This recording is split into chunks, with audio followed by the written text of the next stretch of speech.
குறிக்கோள் என்னன்னா எல்லாருமே நாராயணர் மாதிரி ஆக வேண்டுங்கிறது தான் அதனுடைய குறிக்கோள்.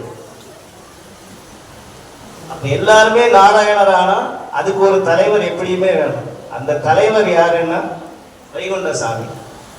வைகுண்டசாமிங்கிறது யாருன்னா சிவன், பிரம்மா, விஷ்ணு மும்மூர்த்தியும் ஒரு மூர்த்தி ஆக்கி நாராயணருக்கும் லட்சுமிக்கும் மகனா பிறக்கிறது தான் அந்த வைகுண்டசாமி. அது போக அதை விட நல்ல பவராக வேணும். எல்லாருமே நம்ம நாராயணர் ஆகினா அந்த நாராயணருக்கு நிறைய தன்மைகள் இருக்கும்.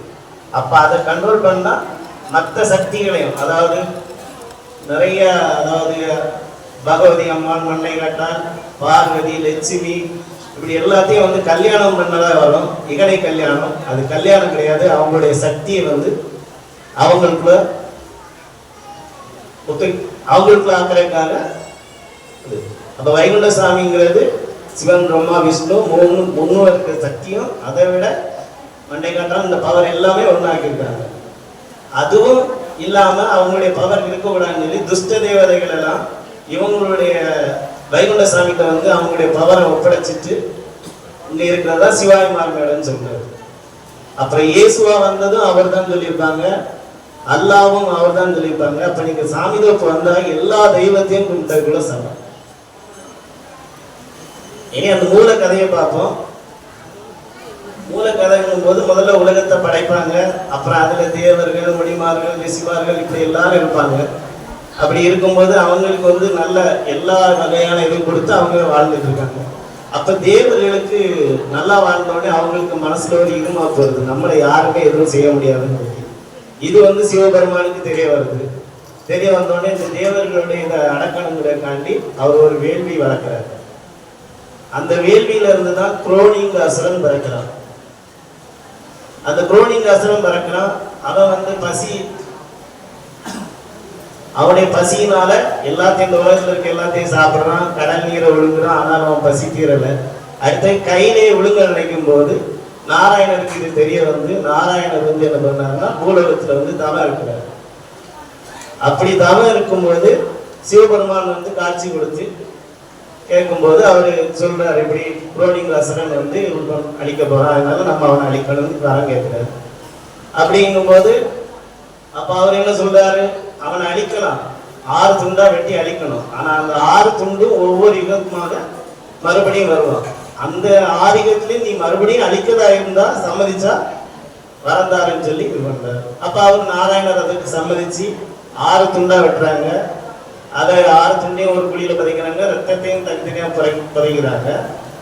அப்புறம் அதுல முதல் துண்டத்துல இருந்து குண்டோமசாலிங்கிற அசுரம் பிறக்கிறான், அவனை அழிக்கிறாரு. அடுத்த துண்டத்துல வந்து தில்லை மல்லாளன் மல்லோசி வாகனன் இருக்கிறான், அவனையும் அழிக்கிறாரு. அடுத்த பிறவியில வந்து சிங்கமுகாசூரன், சூரபர்பன், இந்த 2 பேர் இருக்காங்க. இந்த 2 பேர்ல வந்து முக்கியமான வரம் வந்து இந்த உலகத்துல உள்ள ஆயுதத்தால அழிக்க கூடாதுங்கிறது தான் அவருடைய முக்கியமான வரம். அதனால சக்திங்க தெய்வத்தை சூலாயுதமாக்கி கொள்ளுவாரு. அப்ப அந்த நாராயணன் என்ன சொல்லுவான்னா, நீ சூலாயுதத்தெல்லாம் கொள்ள, தனியா ஒன்னால கொல்ல முடியாது அப்படின்னு சொல்லுவாங்க. அப்ப அதே விதத்துல இரணினா பிறவி செஞ்சு 10 நகத்தால கொண்டிருப்பாரு. அப்பமா அவன் என்ன சொல்லுவான்னா, நீ 10 மலையை தான் பார நகமாக்கி கொன்ன, தனியா ஒன்னால கொல்ல முடியாதுன்னு சொல்லி நாராயணரை எழுதப்படுறான். அப்ப அடுத்த பிறவில உனக்கு நான் 10 தலை தந்து அப்பவும் திருந்தாட்டா உடனே வதம் செய்வேன். அப்படி இருக்கும்போது அவன் என்ன பண்றான், அடுத்த இதுல வந்து என் தம்பி விபூஷணம் மூலம் தான் உயிர் பலம் அறிஞ்சு கொண்டா, தனியா ஒன்னால கொல்ல முடியாதுன்னு சொல்லி அப்பவும் நாராயணரை ஏளனப்படுத்துறான். அப்ப அடுத்த பிறவில 100 தம்பி கூட பிறவி செஞ்சு அப்பவும் திருந்தாட்டி வதஞ்சான். அப்ப தடிவிமன் தான் தண்டாயத்தை கொண்டான், தனியா ஒன்னால கொல்ல முடியாத. அப்ப இந்த யுகத்துல நம்ம கலியுகத்துல வந்து தெய்வம் வந்து அரிச்சாவை குறை சொல்லிட்டே இருக்காங்க, தெய்வம் அழிக்காது. அதனால நாராயணருக்கு என்ன தகுதி இருந்துச்சோ அதே வடிவத்துலதான் நாமளே இப்ப பிறவி செஞ்சிருக்காங்க. அவருக்கு இருந்த அறிவு புத்தி எல்லாமே நமக்கு தந்திருக்காங்க. நாம செய்யறே தப்பா வைத்தாங்களே நம்ம எல்லாத்துக்குமே தெரியும். நாம நல்லதை செஞ்சோம்னா பிறப்பு இறப்பு இல்லாத தேவ நிலையை அடைவோங்கிறது தான் இதனுடைய உள்கருத்து.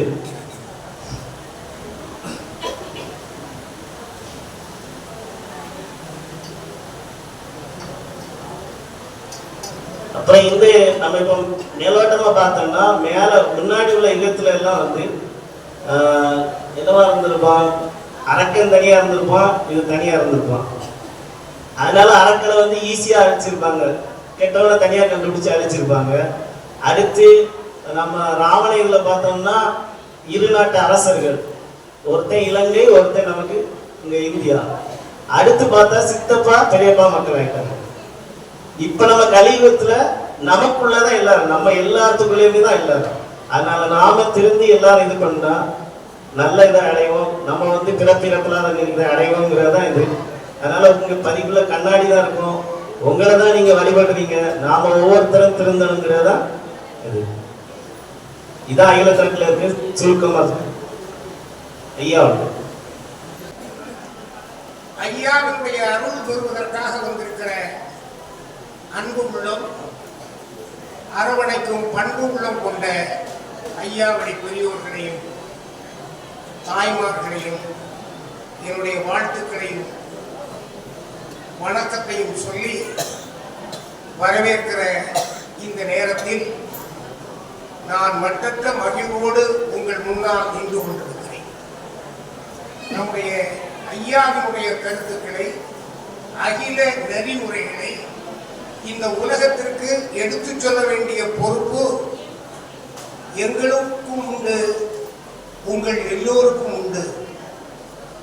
அந்த நிலையில் எல்லோரையும் நம்முடைய கருத்துக்களை எடுத்து சொல்ல வேண்டும், வைத்திட வேண்டும் என்று நினைக்கிற போது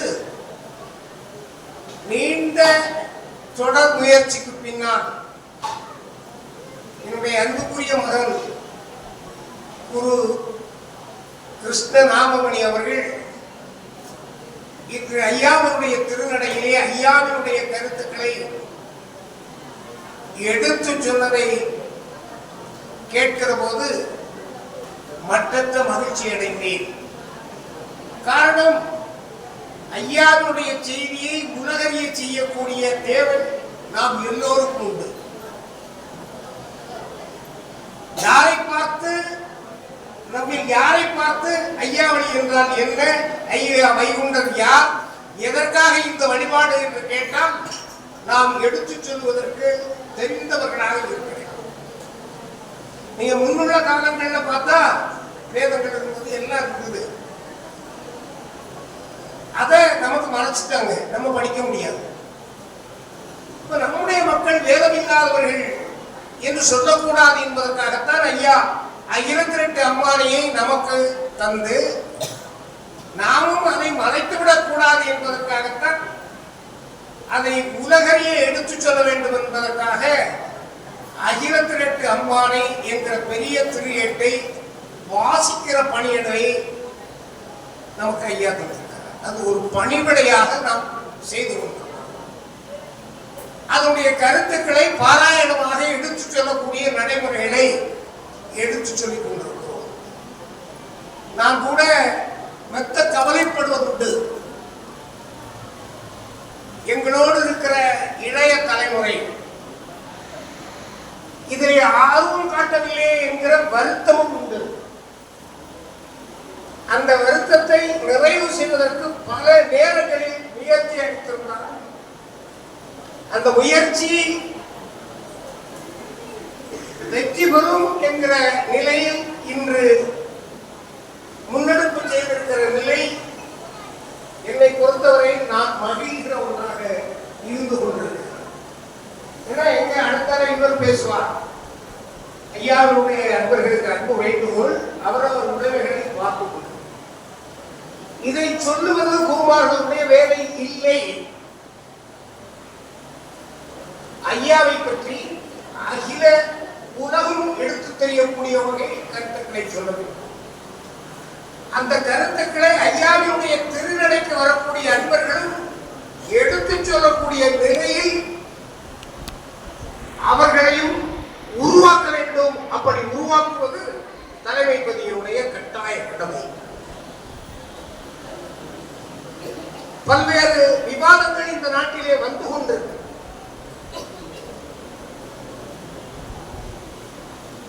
7001 தான் தலைமைப்பதி என்று சொல்லுகிற ஒரு 200-300 பேர்கள் நம்முடைய வழிபாட்டுக்குள்ளே இருக்கிற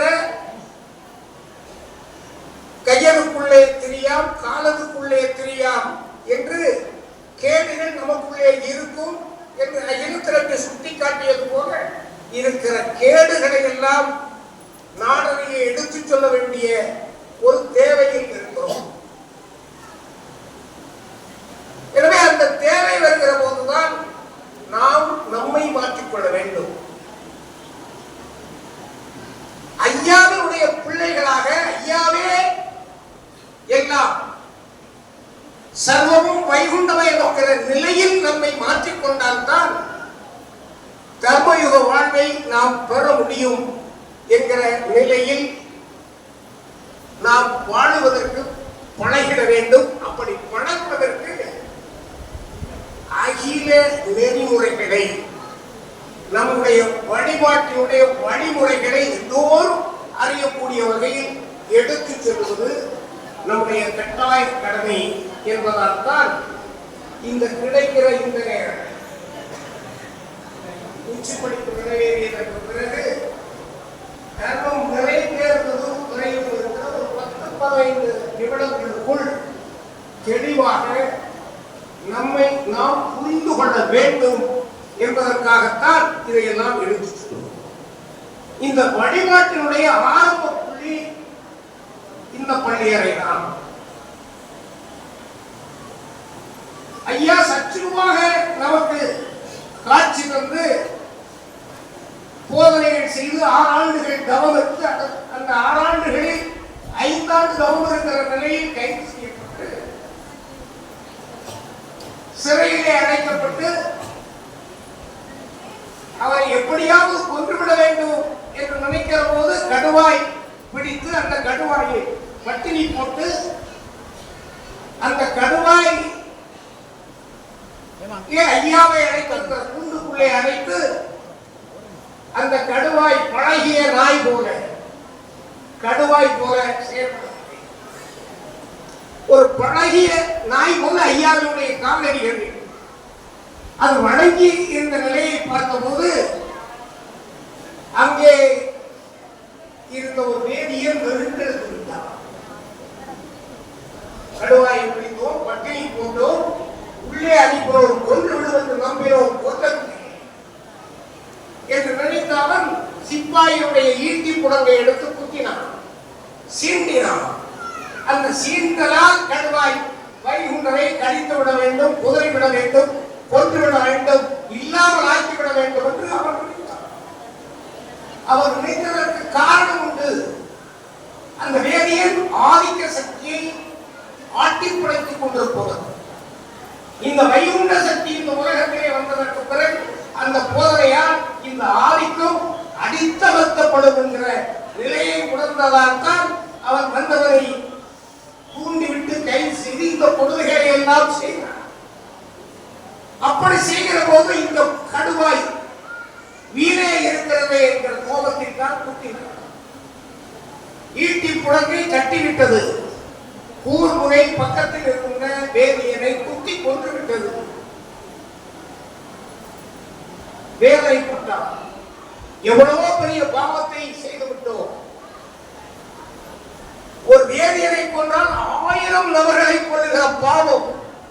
அந்த பாவத்தை என்னுடைய ஆட்சி சந்தித்து விட்டதே என்று வேதனைப்பட்டு ஐயாவை விடுதலை செய்தார். ஆனால் ஐயா 1008 மாசி 20 அவதரிக்கிற போது கடலிலே இருந்து வெளியில் வரும்போது ஜோதியாக வந்தார். சோதியை கைது செய்ய முடியுமா? இவர்கள் எல்லாம் மனிதர் என்று அவரை அடையாளப்படுத்தி இந்த வழிபாட்டை கொச்சைப்படுத்துகிறார்கள் என்று அந்த ஆதிக்க சக்திகளில் அந்த வேதிய கூட்டங்களினுடைய அடிமைகள் நம்முடைய உள்ளே போந்துவிட்டு தலைப்பாகை கட்டிக் கொள்ளுவார்கள். நாமும் விட்டுக் கொண்டிருப்பார்கள். 7000 ஒன்றுதான் என்று சொல்லுவார்கள்.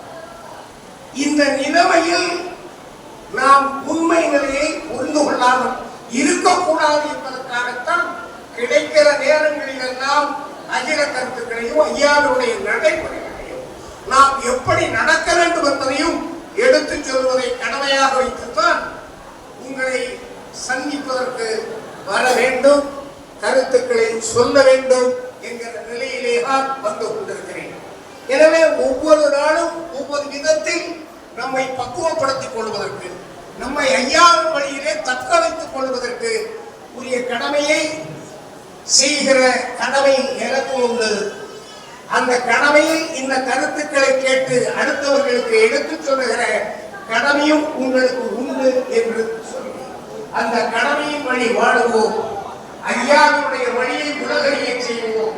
அதன் மூலமாக நல்வழிக்கு வாழ்வு வருவோம் என்று சொல்லி ஐயாவுடைய திருநடைக்கு வருவதற்கெல்லாம் இல்லங்களுக்கு செல்கிற போது நீங்கள் நினைப்பதையெல்லாம் ஐயா நிறைவேற்றி தர வேண்டும், நிறைவேற்றி தர வேண்டும் என்ற ஐயாவுடைய காரணங்களுக்கு வழங்கி கேட்டுக்கொண்டு வாழிய வாழிய என வாழ்த்தி ஐயா ஐயா